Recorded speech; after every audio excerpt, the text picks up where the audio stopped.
Chapter 11, in which Pooh and Piglet make a new friend.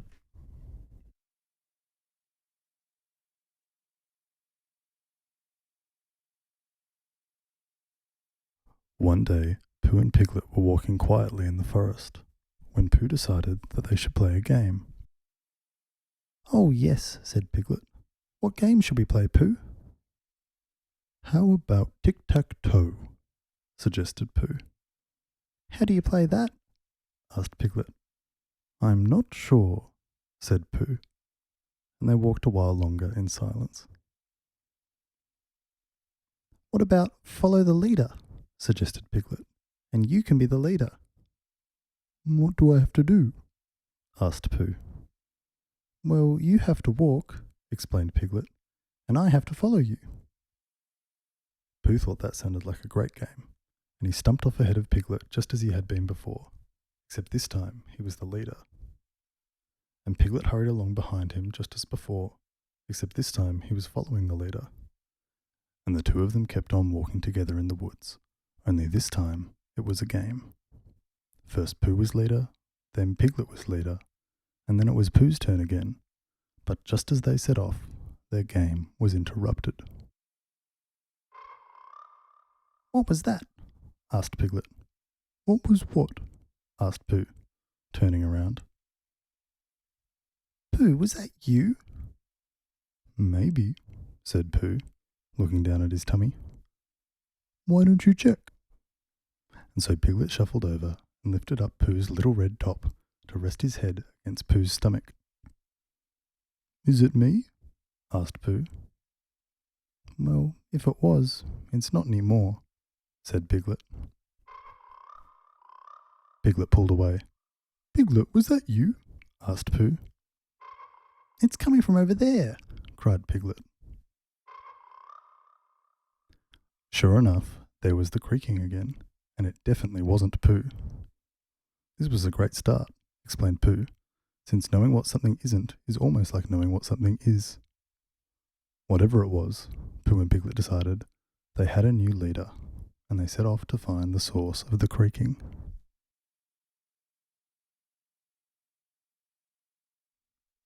"Maybe it's a door," suggested Piglet, scuttling to keep up as Pooh trudged ahead.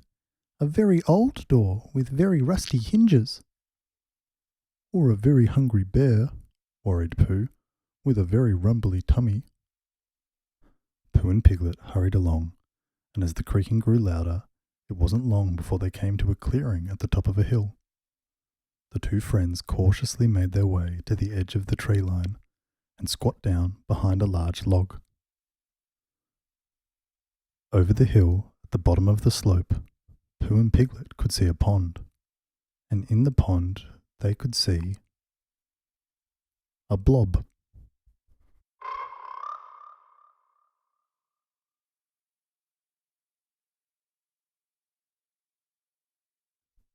Pooh and Piglet peeked over the log, trying to make out what was down there. It mustn't be a door, Piglet reasoned, since it didn't have a handle. And it probably wasn't a bear, thought Pooh, since he knew quite a lot about bears, and the blob looked more like a blob. They watched and waited from behind the log, and, after a while, the blob slipped into the water and began to swim. "Of course," Pooh exclaimed, "it's a fish." But not a moment later, the blob jumped out of the water and landed with a splat on the muddy bank. "Do fish jump, Pooh?" asked Piglet. "No," said Pooh, who didn't know a great deal about fish, but knew enough to know that they do not like to jump. "Oh, Pooh, Roo likes to jump." "Of course," declared Pooh. "It's a joey, I knew it." But before they could begin to wonder whether this joey was friends with Roo and Kanga, or what it was doing swimming in a muddy pond, the blob moved again. And as it slithered into the sun, the light glistened on its slimy back. "That's a very slimy kangaroo," said Piglet. "Are kangaroos wet and slimy, Pooh?" I don't think so, said Pooh. Maybe it could be a heffalump. But it couldn't be a heffalump, they decided, or else it would be looking up at the sky, wondering if it was about to rain, or wondering when it might clear up. But the blob didn't seem to be looking anywhere in particular, or wondering anything at all. And so, Pooh and Piglet congratulated each other, agreeing that they were a step closer to solving the mystery. The blob was definitely none of the things it wasn't, and so it must certainly be whatever it was. I think we need a closer look, said Pooh, leaning up and over the log. Careful, Pooh. Maybe, if I can just get a little closer. But right after Pooh had leaned just a little further, he leaned a little too far, and he rolled over the log. And then the log rolled over him, and the two of them rolled over and over each other until they couldn't roll any more, and Pooh and the log splattered onto their tummies in the muddy bank. Rabbit. Pooh raised his head up out of the mud. Oh, hello, said Pooh. Rabbit, said the blob. Pooh, cried Piglet, running down the hill. Pooh, are you all right? Pooh sat up, rubbing his eyes. Pooh, Piglet exclaimed, pitter-pattering across the mud. The blob. It's a blob.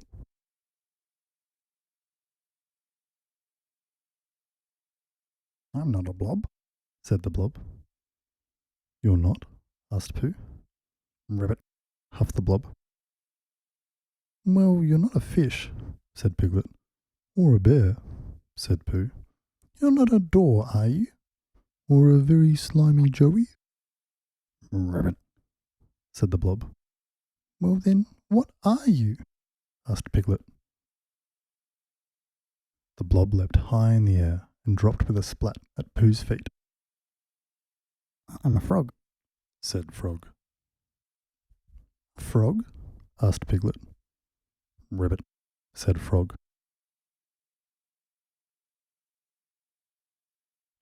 Well, Frog, you're also the leader, said Piglet. No, I'm the frog, said Frog. No, you're the leader.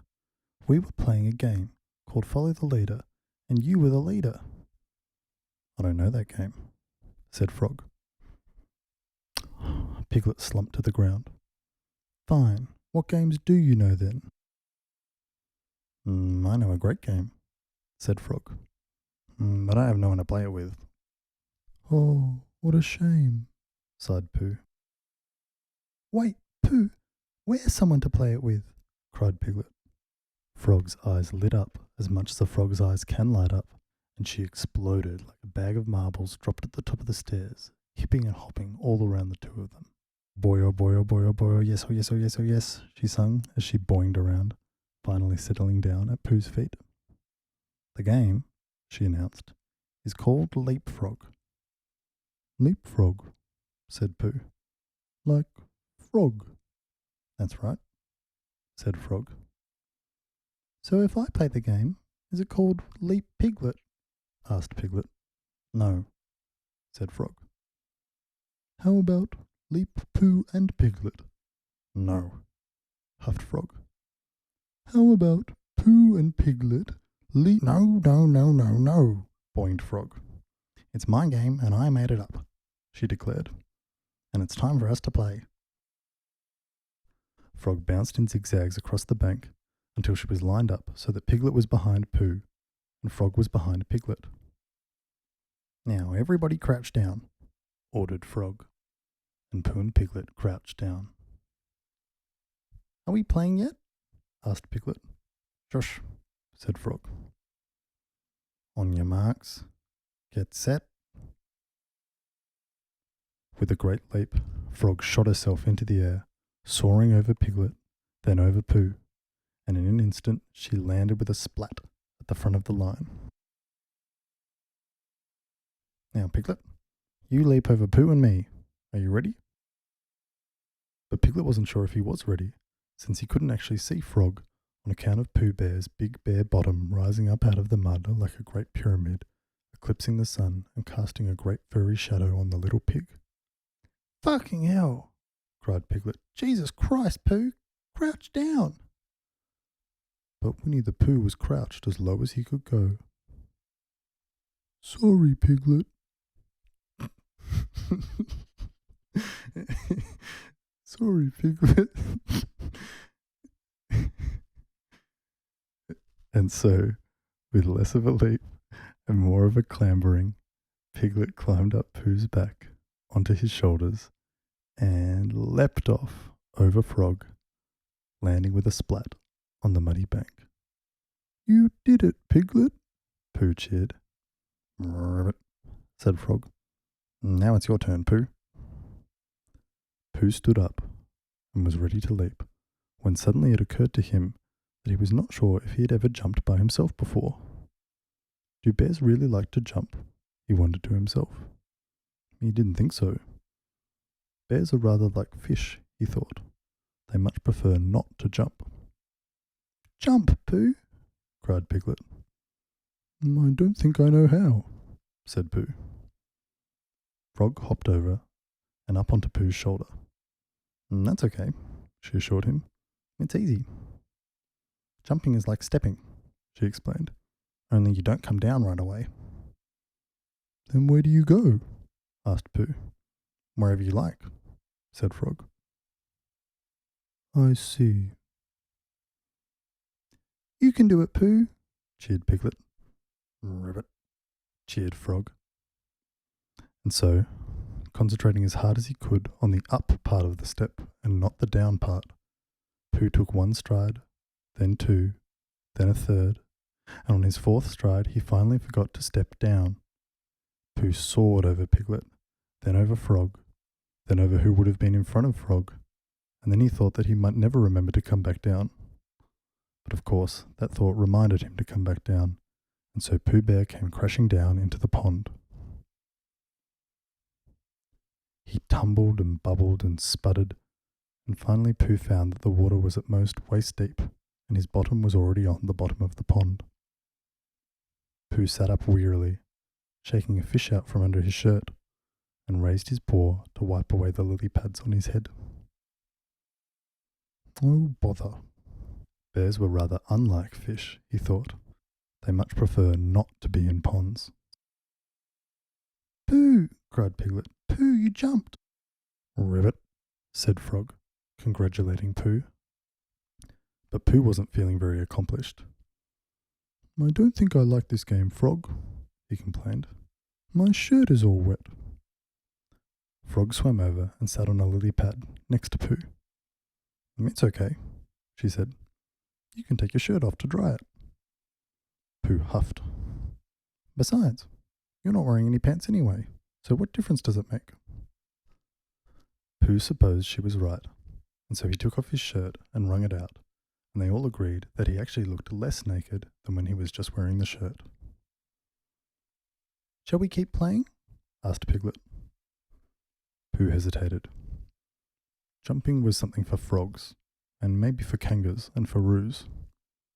If only he was a frog, he thought, and Piglet was a kanga, and Frog was a roo. Now that would be a game.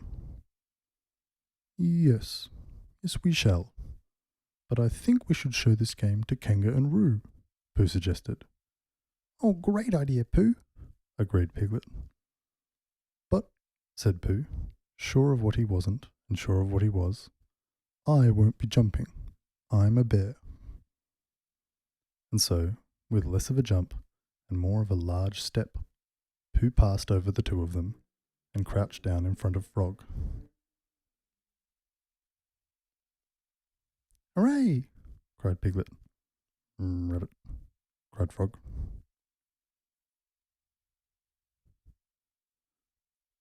With a leap, and then a clamber, and then a large step, and a leap, and a clamber, and another large step, Frog, Piglet, and Pooh passed each other one by one all the way back to Kanga's house, and Pooh couldn't wait to introduce everyone to his new friend.